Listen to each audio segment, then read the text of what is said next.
just slapped her. There we go. Okay. Alright. I fixed it. No, louder.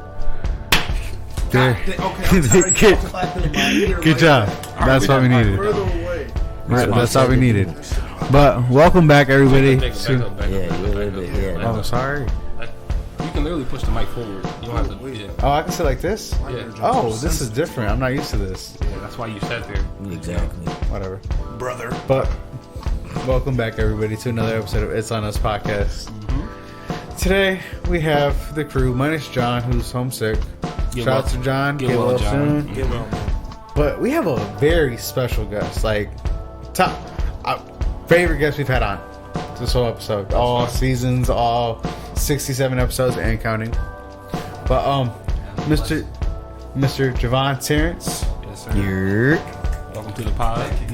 Welcome to the pod. May I say it's an honor to be sitting next to such a multi-talented individual who is putting on not only for Lorain but just the fashion world. No, thank you guys. I appreciate that. Yeah, so. That's what you want to hear, man. Hell yeah. You're doing a great thing, man. Great thing. Right. So a question for you, Jevon. Out the gate already. So Already. at what point, when was your like awakening moment? Like I arrived. This was like your Paris. Okay. Yeah. Because getting invited to Paris as a designer was like, I did my show at the Palace Theater. We showed the collection. But then it was funny because getting invited changed. I was like, I can't come from Lorain and, take like mediocre pieces to Paris. So I selected a couple things from that collection and I just went into like red carpet design. Because I had to change the way I looked at it and not just take everyday wear pieces, which I'm an everyday wear designer on a higher level than like a Zara. So, yeah. Moving into more luxury too. Okay. But luxury is a whole nother thing. Do you want to get into luxury? So the word luxury, you're talking about $10,000 pieces. So yeah, I do, but that's luxury. It's scary to people. A lot of people throw the word luxury around a lot, but when you look up the definition of it, Chanel, Dior, these are the fashion houses that are making the real luxury pieces. Right. So, like East Saint Laurent and stuff like that. Yep. So why high fashion? For me, I've always wanted to make garments that I could wear that I wasn't really seeing at the mall. So high fashion is a good thing to touch. Also, being a black designer, I didn't want to be pushed into a box of just being urban hip hop designer, which is funny. They called Virgil at the it's the Grammys, yeah. No they, way. Listed him as urban designer or something. Yeah. Actually, yeah. So even Virgil, like people are just small minded of tagging him as an urban designer because he's black. So, and I mean, it's not his fault that a lot of his fashion designs influenced streetwear and people from urban areas who just loved him. That doesn't make him and that's an urban designer. Yeah, the culture kind of did that, painted that picture, but it's hard because you had Jay-Z with Rockaware and Sean John. It was still categorized as urban, even though they were doing shows in Paris and stuff. So, black designers are still trying to break that barrier down. Definitely, that's a mold that needs to be broken.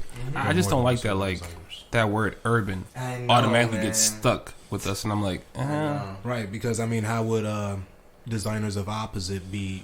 How would they feel if they were called suburban designers? You know what I mean? Yep. If you just put an S in front of that urban, how would you feel?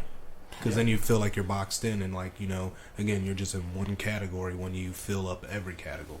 That's not fair. And it's interesting too, because like some of the famous like artists in the world, like Da Vinci and all those, they've seen culture from our culture, and they revamp it and make it seem like they created those pieces. But in actuality, it's like we're the real creatives. You know what they call those, right? Culture vultures. Yeah. Just those people have the platform to elevate what you were trying to do before you could do it. Yeah, because they had more access and resources for yourself. Now you have a lot more access. Yeah, I do. So it's a lot. I don't try to overthink it, but it's a lot like culture-wise that a lot of people see here, which I'm like, I've always taken consideration when I'm designing the pieces. So, yeah. Feel that. Jacob? So, no, I'm just enjoying the conversation. Okay. You know me, I don't know anything about fashion. You don't have to pull it closer. I don't know anything about fashion. So for the show, I asked Jevon, like, a guy like me, what should I do to, like, he's like, honestly, if you're not into fashion, stay bargain. Like, be a bargain hunter. And he even told me he's a bargain hunter. So can you elaborate more? Like what pieces do you find, like, comfort in just, like, I guess, wearing every day? Do you, like, just enjoy the comfort wear more than the luxury? It's hard because with COVID, athleisure became really big, and now I'm trying to get back into more dressing up again. But then in Lorain, my friends would be like, "Where we're going only here, but you gotta get dressed." Because I try to think the mindset of like, what would I wear in New York? Mm-hmm. Okay. So. But people get scared of outfits here in Lorain, so it's like... I was just going to say that because a lot of people here have a very, and I'm no diss to a lot of people around here, but dull sense of fashion. Yeah. So, again, I guess it is very intimidating when you step out with a person who understands fashion and understands it at a high level. And that leads me to a question. Does that sometimes get a little, I'll say, tiring, knowing that you are a constant walking brand and understanding you always have to put your best foot forward when it comes to getting dressed, and it's kind of annoying that sometimes you can't put on laid back wear because people are always watching what you're wearing? Oh, don't get me wrong. I still wear my joggers and stuff when I'm okay. Because I'm sewing a lot in the store, so I try to be comfortable. I'm wearing that harem suede stretch harem pant I made. So I try to, when I started designing, I wanted to make pieces that didn't look homemade. Mm-hmm. Okay. So if you didn't ask me if I made these pants, you're like, oh, okay, those are cool pants. Definitely. Jevon Terance pants. So I like that. I was finding when I was doing shows in Cleveland, no hate to some of the Cleveland designers, but some of the stuff looked homemade and badly made just because they wanted to have clothing out.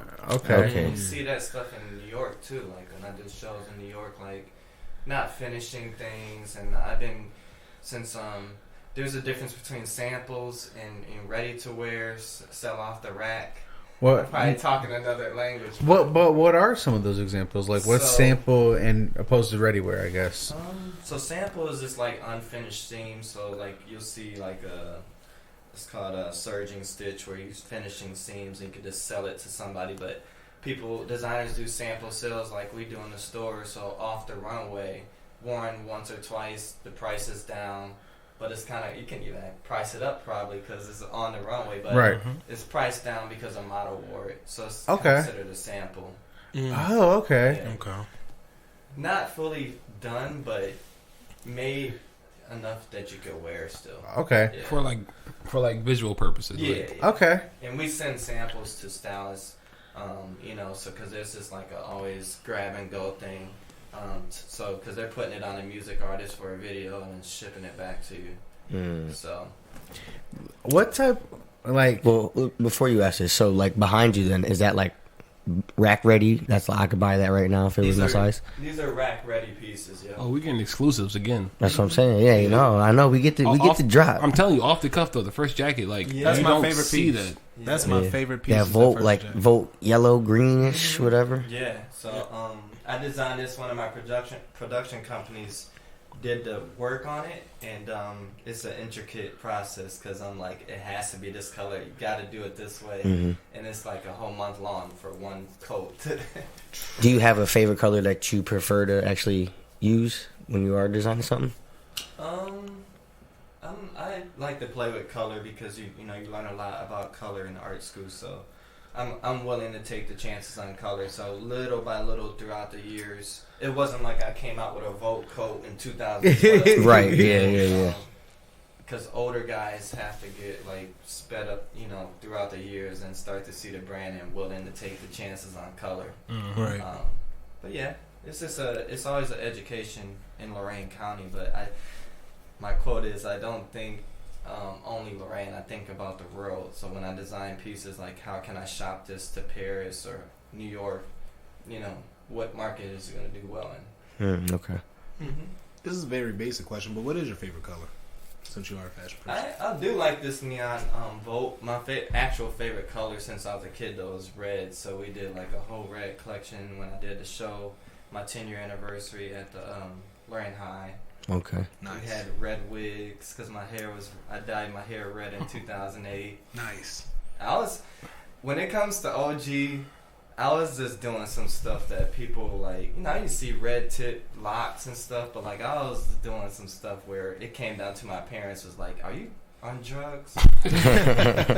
No, I remember early on too, like watching you, Dre, shout out to Dre. You guys were like the older generation I like kind of admired because I'm like, you guys had your clique, you guys knew what you wanted to do. Y'all stayed together, y'all overcome so much. Like you just got married not too long ago. Congratulations on that too. Yeah, so that's a whole other discussion we'll have later on. But like, you guys set a example, and like for me personally, I paid attention. So I'm like, these guys figured it out. I try to curate my life based on like how you guys kind of live and like what you're creating for Lorain. Because it's important to me to like give some piece of what I'm doing to my city, but like keep moving on. Yeah, yep. And you gotta, we saw that from older guys. We had, so in the '90s we had a lot more organizations. We had the YMCA leagues. Like it was a lot more things. We could go play basketball, open gym at Lorain Middle. Classic. So all these places, Salvation Army. So it was more. I ain't gonna lie, it was more of a community. We had Facebook, and I feel like people connect that as their community, but in real life, we had real communities always looking out because you didn't have social media. So and I miss that so much. It was different. So we got to see how the real life of Lorain was. So we just kind of implemented that into our lives from people that we would watch on the court and stuff, and good big families that we came from. I have 7 uncles, that all played sports and stuff. So just seeing them and having people to look up to. So, wow. Okay, so like, let me know. Oh gosh. Oh, all right. You all good? Okay. Okay, so now back to my question. What did you want to be when you grew up?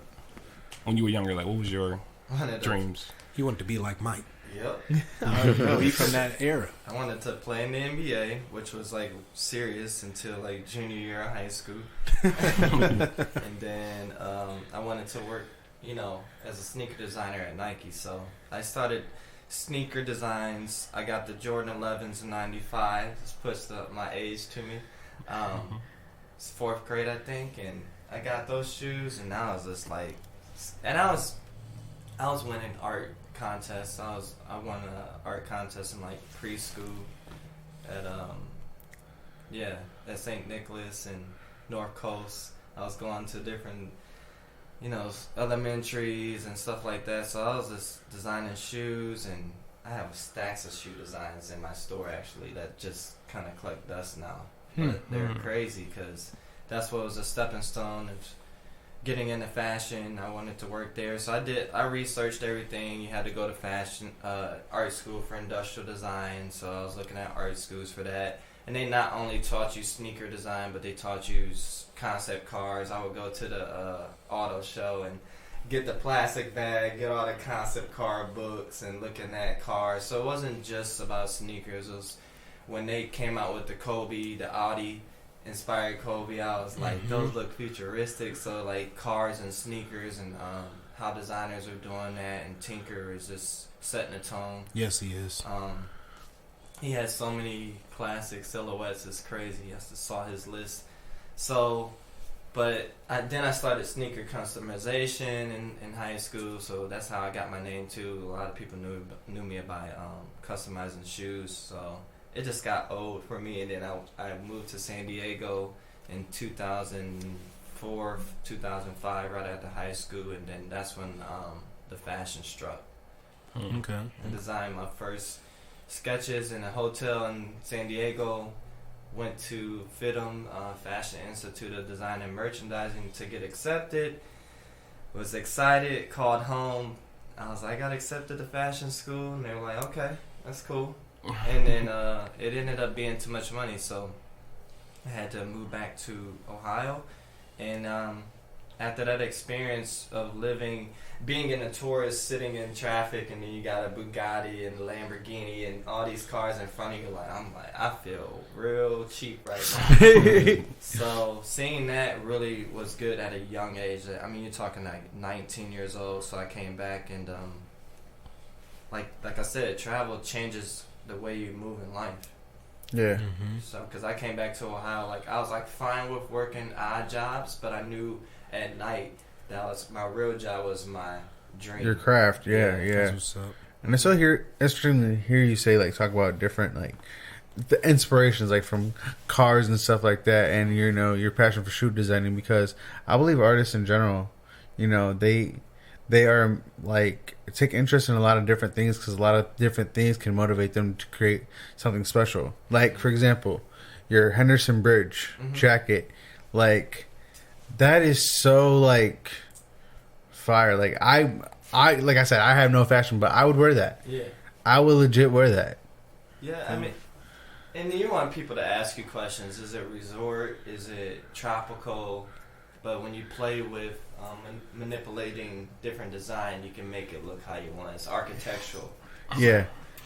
Okay, so question I thought it for was you. tropical when I first saw it. Yeah, no, so I'm going to Miami next week. Okay. And I want to be on a boat. Yeah. What do you have for a boat design? Man, when I design my summer pieces for men and women, I always think a lot about what can I put on the beach and the boat. So you can wear our tiki shirts is perfect. You can go oversized. I went to Cabo last year. I wore the whole lighthouse as a set, and we were just on Cabo on the boat. Just the wind blowing. You do the 2 buttons and Hey. Nice. yeah, That's what's up. yeah. So yeah, we got a lot of boat looks. How rewarding is it for you, like, when you do finish a piece or you see somebody else is wearing your creation? Like, how does that, like, does it give you, like, chills? Like, oh, shit, like... Yeah. No, he's not a little kid. He doesn't get excited like that. But I bet you he still gets excited because that has to be rewarding for an yeah. artist. Oh yeah, I do. I get excited. Like when Chris Paul wore my coats. I was about to say Chris Paul when he wore your jacket. I'm like, you're gonna jump up and down in the house, man. You know, when you find out that stuff, that's some big things. Because I look at it like I didn't make it to the NBA, but I'm dressing NBA players. So you're pretty much there. You're there. It's like, you know, that's Your foot close. somewhere in the door. Yeah, I still have a tie to the NBA, which is kind of cool. When you know so many people grow up and they want to be in that field, That space. in that space. So. But with you being like blessed with the creativity that you do have, because the creative bug has definitely bit you. You have a love for shoes. Do you ever plan a trip to like Oregon to go to the Nike headquarters to like maybe offer them ideas at some point in your fashion career? he's not looking for ideas. He's looking for partnerships. Yeah. No, to give them ideas and work with them. That's what I'm saying. Like, will he go to Beaverton, Oregon? Because I believe that's where it's at. Yeah. Yeah, I think that's a bucket list trip.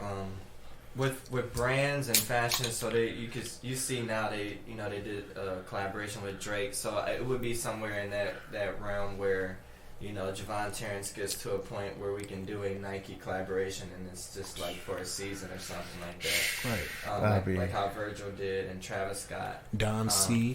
and Don C. Yeah, A lot of people have gone through Jordan and Nike, and I just feel like Jevon Terance deserves, at least one season of a collab with one of those big But if brands. that's the case, can you please keep it off of sneakers? Okay, let us real people who really try to buy this shit, who try to support people like you, let us get a chance to buy it. Don't put it on these stupid ass platforms, these apps. I get these ate up by bots, and I have no chance in the fucking world to even buy it. I hate bots so much. I lived that road myself, so if that came to fruition, like we have our Flagship Store here in Lorain, so we would have a release right at my store. Period. So, We're there. yeah. Just expect my tent to be outside that store. For because sure. people will be lining up. Yeah. I'm definitely camping out by the palace. Yep. Yeah, because I would just take one of those designs. I wouldn't even waste any time. I mean, there's so many cool Jordan designs that's just in folders. Mm-hmm.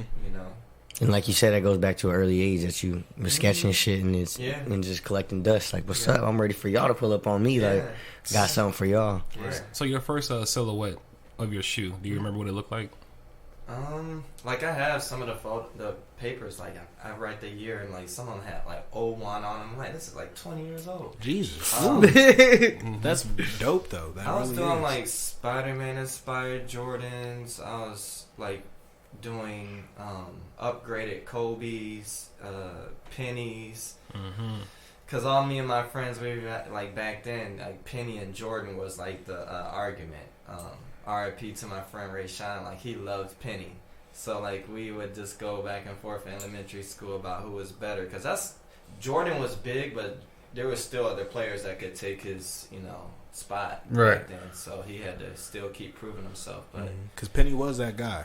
Wait, so who did you choose, Penny or Jordan? I was a Jordan guy. Oh, okay. Yeah, I've always been a Jordan guy. She got the kicks on. I love Kobe too, though, but he took a lot of his moves. Yeah, I mean, if Jordan was like an original song, Kobe was the remix. That's how I've always put it. Yep. Yeah. Yep. And outside of Jordan, because I'm gonna exclude his shoe out of the whole, discussion right now. What's your favorite Nike shoe silhouette? Like under which player? Is it Nike, Penny, Charles Barkley? Who has your favorite shoe? I like the Pippins because I like big bold stuff. So with the air on the Pippins, it's pretty cool. I don't even own any. Actually, I take that back. I really love Dennis Rodman's side tie-up shoe. Okay, I know what you're talking about. Yeah, me too. Yeah. So I love those. Man, Griffey got a nice one too. Griffey, yeah, those are all retro classics, man. Yeah.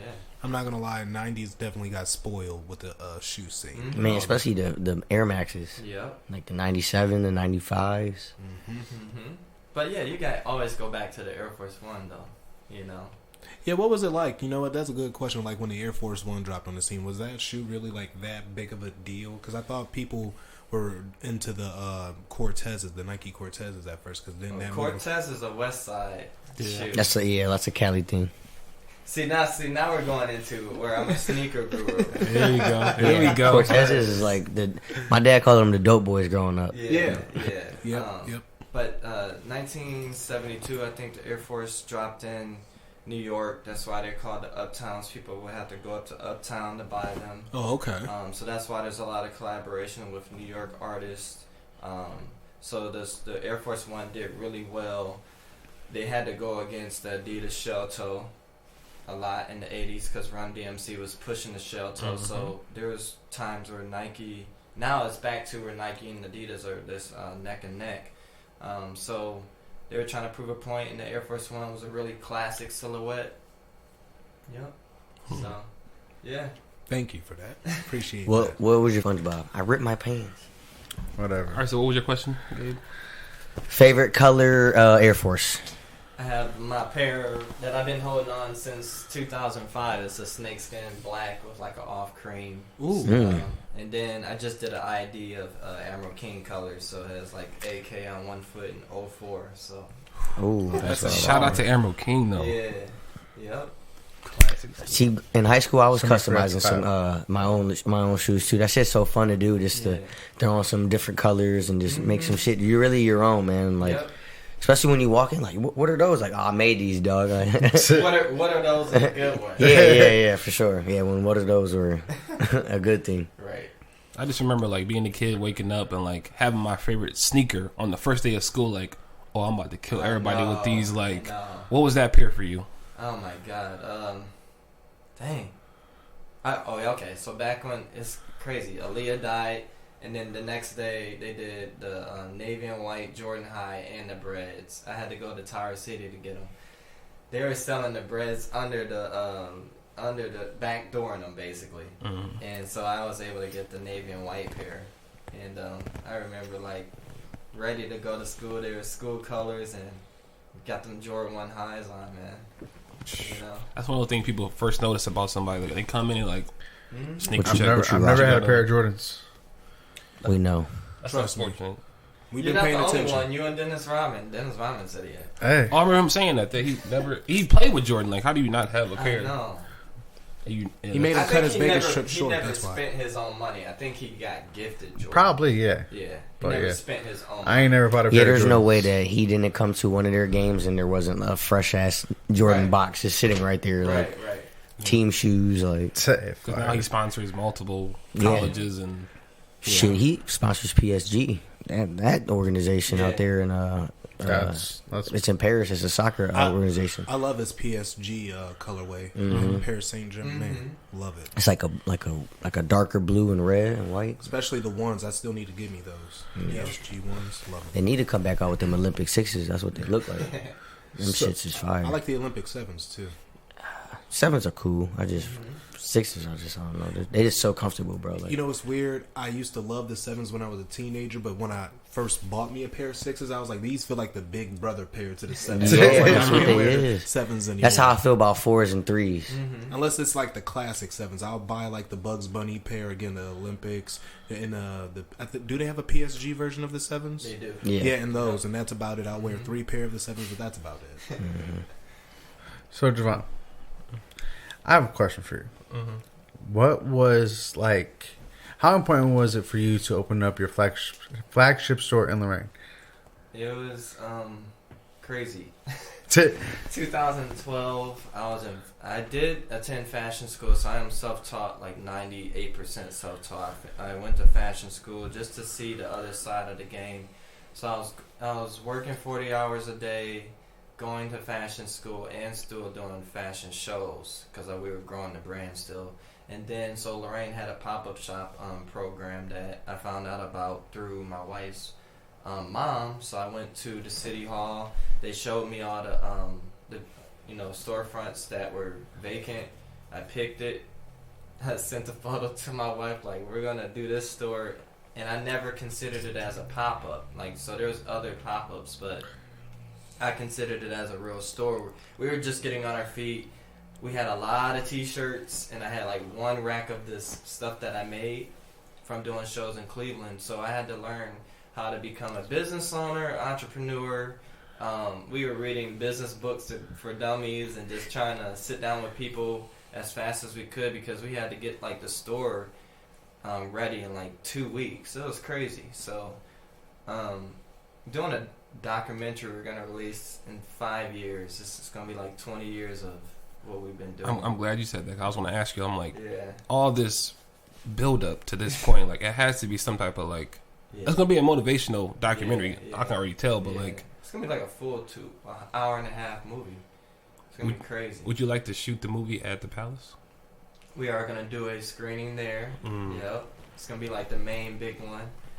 So then hopefully by the time in 5 years I meet more directors that are willing to just take on the documentary and do it the right way, like how Kanye's was done. Yeah. So, because we have a lot of footage since 2008. You got Paris footage, all that stuff. Wow. New York and all that. So speaking of Kanye, how do you feel about his fashion sense? He was another big player when I started my brand because in 2007, I'm coming from Lorain, a kid from Lorain doing a lot of shows in Cleveland, so I didn't want to come off crazy arrogant because they were like, oh, you're just from a small city. So what I did, I let the clothing speak for itself, and I would play Kanye songs for my shows, so people kind of caught on to that. So he would say the stuff I would want to say to people. You can't tell me that's nothing. great. Right. Stuff like that. So I would be playing Kanye's songs. So now, I kind of grew out of that, and he inspired me a lot through fashion too. So I kind of grew out of his inspiration into just my own thing. I mean, I think it's dope that you use him because, again, he is a voice of the Midwest, so who better to use, right? Yeah. To represent how you feel and voice yourself. I got a great question because Jacob put it up there. Say if everything kind of like didn't work out and it all fell apart, did you have a backup plan if fashion was just like, cut off to you and you just couldn't get your foot in the door? Did you have another route that you were going to take? You can always work, jobs, but I never really thought about a backup plan because I worked all the way till right after I came back from Paris. I took a leap of faith and started full-time fashion, but you kind of just know it. Like, when you see a really good player in basketball, it's like, yeah, that guy's he gonna end up going to NBA. Right. Right. No fans. Unless there's good players that just don't have that strategic, like, I'm gonna work on my craft you know, and they have the talent. We've seen a lot of that here in the city. Just get caught up in some bullshit. And no discipline. So you do have to be disciplined, but kind of know, and just you got to put your all into it and take that gamble. Got it. So, AKA, there was no backup plan. This was going to work for you. I mean, it's funny because I would write down my backup plans and it'd be like, this is just too far-fetched. Like, I'll write down, like, if this doesn't work, I'll work at Joann's. Well, I'm not working at Joann's. Not to put Joann's down, but it's like, you kind of see, when you write things down, you see how, like, okay, I can keep trying this. Right. Because it's, you know, it's worth taking a chance. So. And it's kind of like, you know, internally, like in your spirit, like you said, you wrote it down, and just like your spirit lets you know when you read it, like this makes me feel like this is out of alignment, like this ain't for you. Mm-hmm. That's good. But you know, working the odd jobs, I just basically funded myself. We never had an investor, so that's impressive. I just would make money, still try to buy my Jordans and put money in the bag, put money into buying fabric and build off of that. So, other way. So I have a 2-part question. Mm-hmm. We've talked about, you said Chris Paul earlier. We just mentioned Kanye. So is there a person that you want to have purchased your, clothing? And who is your favorite person that has already purchased something from you? I love Natty from WWE. We're really close, and she loves the brand. She believes in it. I worked with Chris Paul through his stylist. I never actually met him. Mm-hmm. So then you're just like crossing your fingers that the stylist is going to speak up for you. Right. I do little things though when I dress stylists. I put my Lorain label in as much as I can so they know it's coming from Ohio and Lorain. And I left my little logo on his coat. If you see in the photo, it's like blinging, my emblem. I'm like, that was cool that the stylist left that on there. So just little things, but like Natty, she let me stay in her hotel room during WrestleMania in New York, and let me sew there because the pieces I brought her were way too long. So she's like, yeah, you can just, I'm gonna go film for Total Divas. I'll be back. You can sew here, you know. So I got to meet Sasha Banks and Ronda Rousey, and just seeing that world because I left the wrestling world. I was really big into it in junior high. Yeah, junior high and stuff, and but then I'm like, I'm not even knowing names, so I had to like speed myself up on that whole life, which was good because I think if I went into it as a big fan, it would have been different. Right. We were able to vibe just as friends, Yeah, because you didn't look at him as like somebody over you, like kind of almost your peer. I'm here with you right now, like we're kind of almost, you're doing something else, but I'm here for a reason too.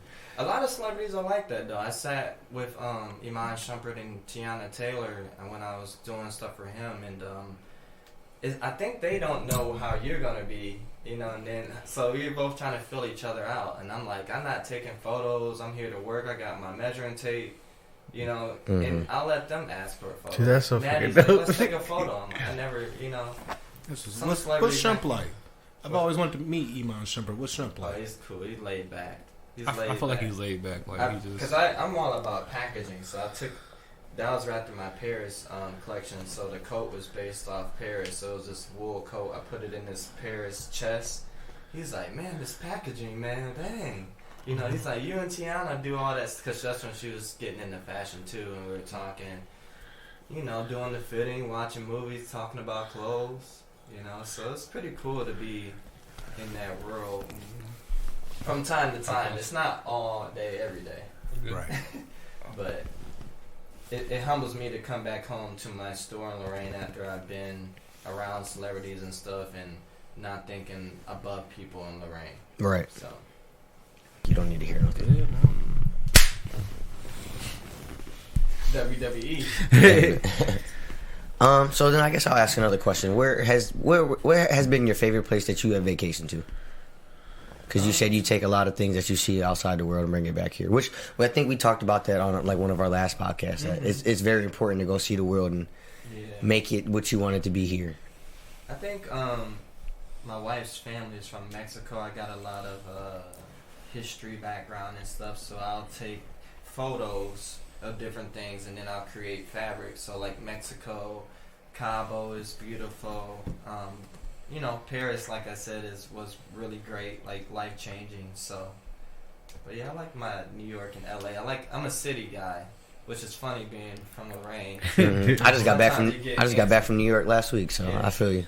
You gotta have that city energy. Mm-hmm. You know, it's a different energy. This leads me to I mean, it might be a deep question, but like, because you keep mentioning Paris and I see like you light up when you think about it, so you must have had a lot of joy there. What was like your most inspirational and joyous moment there that you will always keep with you? Like, even if you thought you were going to get like dementia, like, you know, this thought ain't going to leave you. You always going to talk about it. I think, like, selecting my music, I was playing Miguel. I was the only male designer. So then, like, walking out on that stage is like, okay, I made it here. I did the clothing. I came from Ohio. I represented. So that was like that moment. And then meeting people, like I got to meet the designer for Inaminit. I don't know if you guys heard of that brand, but he's from Chicago and he's really good friends with Don C and Kanye and stuff. And he was able to take me. His name is Chaz Jordan, but he took us around Paris. Showed us love and stuff, so it was cool to meet the people too, you know. And you're only one person away from like crazy big celebrities, which is really cool to meet people and vibe with them like that. So I always say that too. I'm like, you're one idea, you're one conversation away from like stepping into a whole different experience of life, and I'm like, that's why I'm just open anywhere I go. I'm like, you never know who I'm going to run into. Yeah, and a lot of in the culture now, younger people like to burn bridges to prove a point. Sometimes you just gotta bite your tongue. Yeah. Especially in that business. And I hope that eventually the younger generation will understand that, again, life is about kind of like being in an oven. You can't just base everything on a microwave decision or an opinion. You have to really like let things settle in, marinate. You have to understand just all angles and context of it. Yeah. Because in the long run, you never know what that relationship might do for you. But if you burned it too early, right. No, I tell people, I'm like, listen, man, don't try to burn a bridge because you're not Jesus. You can't walk on water, so don't try to do that. And not only that, I heard this old school for real. It was a terminology like never, step on the toes that might lead to the ass that you might have to kiss someday too. You know what I mean? That's cute. That's some OG stuff right there. Tongue very OG. That's some OG stuff right there. Bro. So yeah, I've learned that a lot. You had to play the game, and it's not just fashion; it's business. On like I was saying, like how to send the emails and not come off, because in words it could come off crazy if you're not speaking. So it's like you're just not trying to burn bridges and just keep it moving. And so your reputation in fashion is like making good made clothing.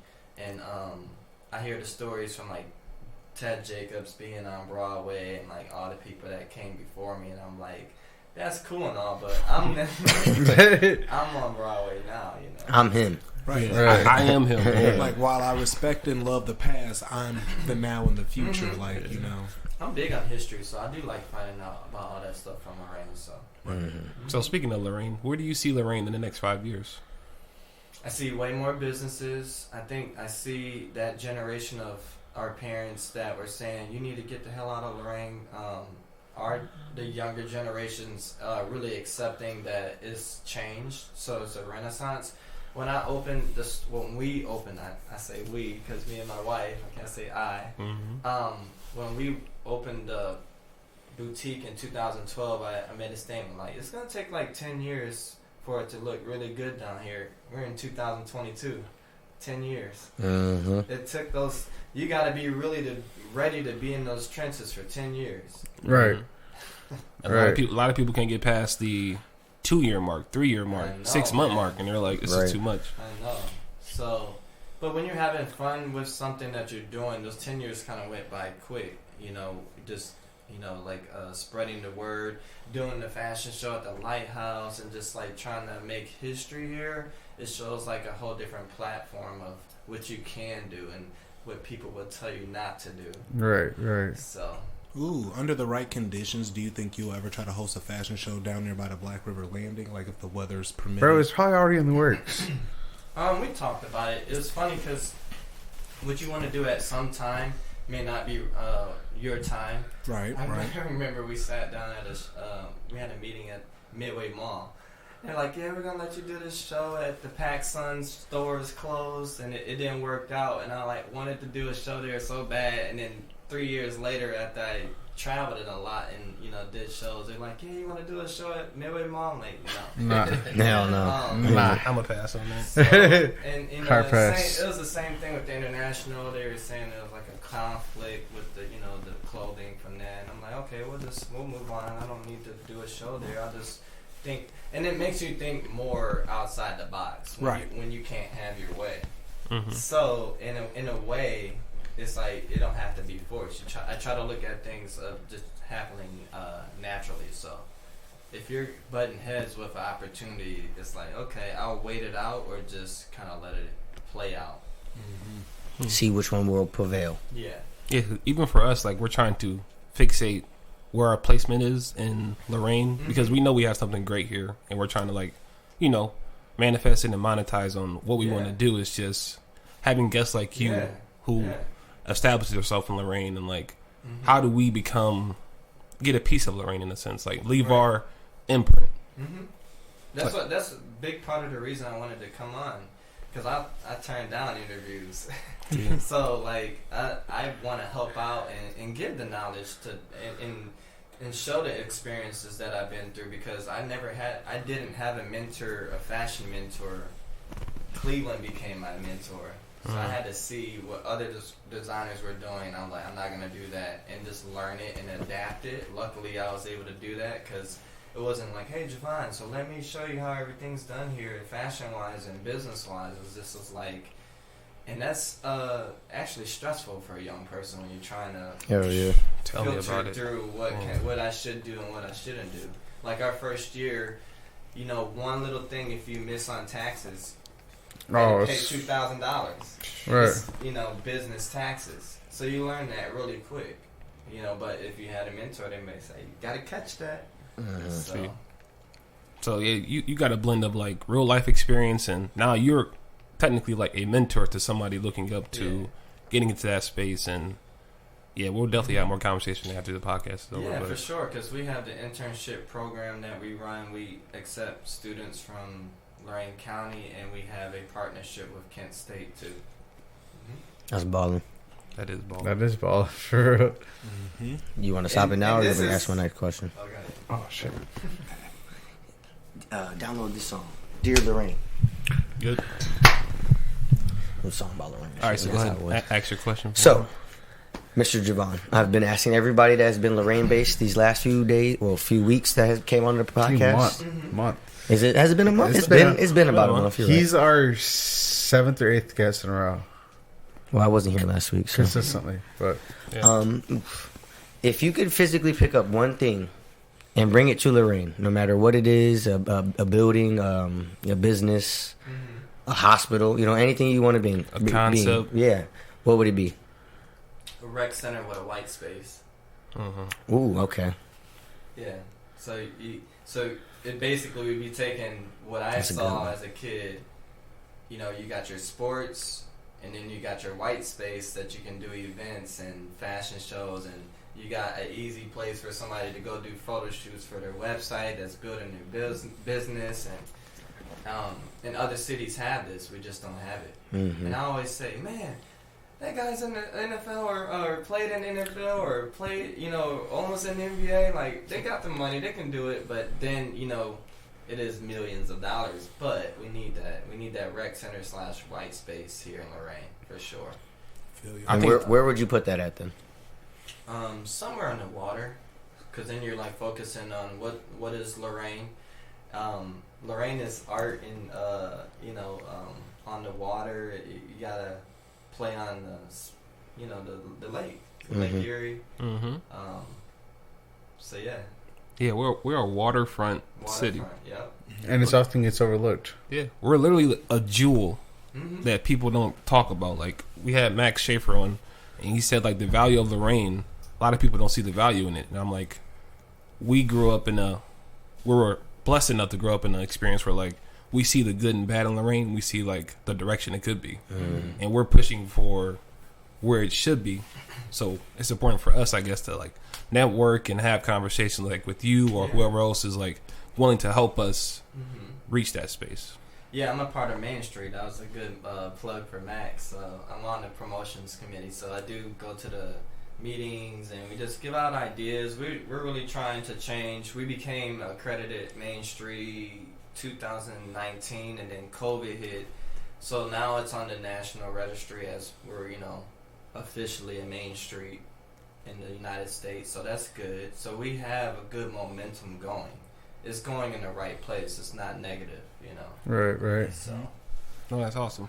Okay, so you just got married. Mm-hmm. Congratulations. Thank you. Congrats. How's marriage been? It's good to be official, but we were together 12 years. Yeah, so this is just It's just a piece of paper at this point. Yeah. So, they stamped it. It's a stamp of approval now. Oh, I'm sorry. But it became more of a official family business. Gotcha. So Okay. I feel like my wife feels like she's like gonna go extra hard since it's official. Even though she was going hard before, like she takes all my ideas and we filter in if it's real life and is it financially able to be done. So, like the lighthouse idea, it was January, freezing cold out, and I'm just like talking out loud. I'm like, we should do a show at the lighthouse, and it's freaking snow outside. So you got to think about like the longevity, logistics, and like how we're gonna get them there and all that stuff, and working with the Port Authority in Lorain and all that. So. How long does it take from like start to finish to like make up a collection? Mm-hmm. That's a good question. You want to usually spend 6 months to a year on a collection because you have to do the research, then you have to source the fabrics, and then tell the story, and then think of venues too. How many pieces are usually? What would a collection be considered? Like more than 5, more than 6? So usually 10 to 15. 10 to 15. Mm-hmm. Wow, that's a good number. That's looks. So when we say looks, you got pieces. So it could be 10 to 15 looks. So like you got 60 pieces. Oh wow. So yeah. Wow. Damn, that's impressive. And you said 6 months to a year. Mm-hmm. So for me, when it's new to people and I'm coming out, I've already seen it and I'm almost over it, and I'm already starting a new collection within that collection being shown. That's what I was going through in my mind. I'm like, technically to you, it's always like in a weird way like last year's thing because you're always working. Oh, so you're bringing last season to this season, so it's like you're always ahead of the season. And you have to be as a visionary. That makes sense. Yeah. So you're always thinking like 20 steps ahead of everybody else. Yeah, because then it's called fashion forecasting. So, you're looking at the Pantone colors, what's going to be the colors trending for that next year, and then getting ready for that. Because when you sell to a store and when you have buyers buying from you, they want to know they want to know their investment a whole year ahead of time and getting ready to put that collection in their store. Mm-hmm. So, do you find yourself sometimes like? Because again, you're always building new. Do you like wear stuff from your newer collection that you're working on versus your last year's stuff? Because like you said, sometimes you're like sick of it by the time you put it out. Yeah, I'll get excited, and then that's good testing the market. You come out with something so brand new that you're like, yeah, it's not coming out to the new collection, but you get the test to see if people are drawn to it or not. Right. Mm-hmm. Makes sense. It's like Jordan, you get the sneak peeks. Yeah. The celebrities get the shoes like 6 months ahead of time, and then the customers get all hyped. Like, well, Khaled had them 6 months ago. So, yeah. So, like the collection behind you, is this last year or this year? It's actually so these are standalone pieces. These two together are part of the collection, but these are kind of like standalone until we release the full collection. They look like standalone, but they'll all go together. Okay. Yeah. And actually, this piece is from LA. I was just excited about the fabrics. The material on that is amazing. So, it's breathable. A lot of pieces tell a story. That's how I first started off as a designer. So, story of this color. I love this color. I was putting neon laces in my sneakers in junior high before Virgil. Like I said, I just love fabric. Sometimes, they don't tell a story, but the tropical look and what's trending was really good for that piece. And then this Letterman is our 15-year anniversary. Crazy. Letterman, so it shows, That's fire.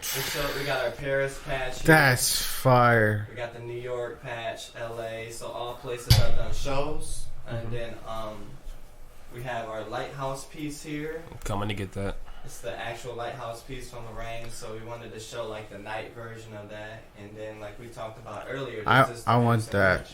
I want it. Yeah. So take a trip to the store. I just wanted to bring some colors to show you guys and show the variety of pieces that we make, because I'm actually very hard to market, and I just found that out with the I mean, I knew it, but I got to really see with retail, because we have everything from a $20 shirt to a $6,000 piece. So it's hard to market that. It is. Yeah. But before we keep going on, I just want to say thank you. I've known Jacob my whole life, like literally my whole life, and you're the only person to ever make him question what he should wear ever. And for him to even question that he should look good in front of you, we've been telling him this for years. That should say a lot. Exactly. Oh, I've known him I my texted whole group life. chat. He was intimidated to come he was see he was really shook to not wear something that was. I was like, guys, like, he's big time. Like, he's been to Fashion Week. Like, not everybody gets invited. Not everybody goes there. Like, this is big for us. And I'm like, what should I wear? Like, I was freaking out. You had my man in shambles, bro. So thank you. You got the Henley on. You're good. I mean, that should let you know, among your local people, you're a celebrity. Can make people quiver a little bit. Yeah. And it's the humbling part about it is I'm Michael Jackson. I got into fashion because I just wanted to get the clothes out there. So I was never thinking like I'm gonna be this designer. Right. So for me, even if I was just making the clothes without a face, I'd be like fine with that, because I'm making beautiful things in my atmosphere. So That's beautiful. I can still pull up the McDonald's and like, you're Jevon Terance. Yeah. Even though I don't eat fast food like that, but I used to do it, and then people get excited. So I'm like, I walk in Walmart. I don't care. I'm from here, like. And I see that when I go to New York, like celebrities just doing normal stuff. So it's like, I'm not gonna act like this bougie person just because I'm, making clothes. Yeah. So. I wish everybody would be more like that. Like, when you're so comfortable in yourself and your community, why be like, feel like you're exonerated? Just shop and do you. Yeah, you saw me going in to Save a Lot. Yeah, that's what I'm saying. I don't have to drive all the way to Myers to feel like I gotta go shop at Myers. I can just go to Save a Lot right by my store. Yep, stand in line and get the same shit. Yeah. No, money don't change people. It just really enhance who they are, and like, you've always been yourself. So it's like, no matter how high you go, it's like you're humbled. Yeah, and that's what I'm saying. Like, in your mind, you're like, yeah, I worked with Chris Paul, but I still got to go work at my store. It's like I dress people for BET Awards. I still got to go back and do the work. And I think people get caught up in that. Like, it's exciting for that moment, but, like, unless you're dressing, the First Lady or Beyonce or Jay-Z, and, your product goes crazy overnight, or Cardi or something, then... yeah, you might change financially, but even then, you still gotta go do the work. Like, I know designers from Cleveland. A girl, her name is Frisk Me Good. She did Cardi B. She does like sneaker corsets, but she's still doing the work. So we're all just trying to get to a point where our brand is almost on that level, like Virgil and stuff. But there'll never be brands as big as Louis Vuitton, Dior. Like, those days is just Gucci. It's a lot of independence, which is fine. Yeah. It's just different times. Definitely. But we're just trying to grow and inspire people. You see brands that branch off into having more locations and stuff, and they lose their quality. We don't want that to happen. So. Never compromise quality for quantity. Yep. There you go.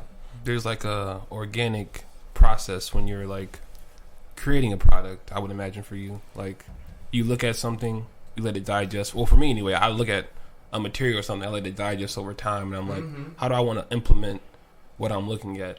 That's why I'm like, I told you before the podcast, I'm like, I think I have to travel to get out of the creative, like, call it a shell in a sense, because like I'm always in Lorain, but I'm like, there's more of the world I need to see. It's kind of like a writer's block. Yeah. Creator's block. Because I'll even go to vintage and just, because I've always loved inspiration for just inspecting how clothing was made in the 80s and stuff like that. So like just the research alone will always win in the end, you know, because like if you have a t-shirt brand, you should go to vintage. Like that's why I love Relic. Shout out to RC3. Shout out to my boy. Because I'll pick up pieces from him. I actually had to get pieces for him from a movie that I was working on for research. Okay. So, you know, that Lorain connection through Hollywood. Right. And I'm like, you know, and it gets him hyped because he had the actual pieces that I needed. It's just crazy. So, you know, it's pretty cool. That's cool as hell, man. So, that's what we need to have on next, right? Yeah. No, we're going to have him on next. Because the vintage world is a whole other world than designing. Yeah, he's definitely on top of it with the vintage shit, bro. We're going to reach out to you. He got so many Indian shit. Yeah. I be just wanting to pull up just off of that alone, bro. No, because his studio's on Broadway. Yeah, it's like right by his. And I'm just happy for him because I kind of felt like I took him under my wing with doing it. We did his first pop-up at my store. And I think sometimes people get scared of me because they see me, you know, like models, they'll barely talk to me after we kind of, like, they don't want to be, you know, in my space. But I'm like, hey, I don't care. So we tried it out, and you see potential in people. And that was a big thing about it. It's like, I could see you're younger. We actually tried to get him to model when he was, like, straight out of Clearview. He's just young. He was like, I'm not trying to model. And in years, when he became his whole personality, he started doing the vintage clothing. I'm like, do a pop-up, and then, you know, it went really well. We did another one, and then I trusted him enough to, I was in Mexico, I let him take over the store. That's trust right there. Yeah. So it's just been a cool process, and I don't feel old, but to have that, you know, lane of being able to help people out is pretty cool. Oh, that's awesome. Okay, so advice you will leave somebody if they ask you, what's some advice you would just give any entrepreneur? To pay attention to taxes. Make sure you got all your paperwork right. You know, certificates and stuff like that. Have a good working website, which is always an ongoing challenge. You know, we're always trying to capitalize and make our site better. Have a good website. Try to have a good social media presence. And be a people person, because at the end of the day, I'm customer service. I mean, if you go back, I worked at Teletech 10-hour day shifts on the phone and hated it. But in that growth, it comes back to being able to be a people person and sell the clothes. Even if they don't buy something, you had that 5-minute conversation and they're like, man, Jevon's a cool dude. A year or two later, I'm going to go invest with them and buy a piece. That could be 2 years that they didn't come back, but they remember that one conversation. Period. That's major. Jacob? What? Good? We good? Yeah, we good. Okay. And so I just want to thank you guys for inviting me on. Oh, I think this is good. We got 2 more things. You have any questions for us? Have you listened to past episodes, or do you just have any random questions for us? I think I just love what you guys are doing. It's a chance taker when you're doing, for one, podcasts. I think it's a big thing, and you guys have the right equipment, so that's kudos, and everything's sounding clear. So I love and respect that you guys are taking that chance, because people will talk.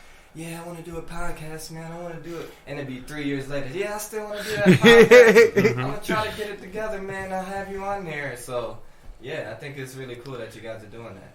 Yeah, and you're younger, so, you know, getting the word out about... I'm younger, I don't know about y'all. Hey, he just turned 30, so, yeah, you know. Well, that's young to me. I'm 36, so...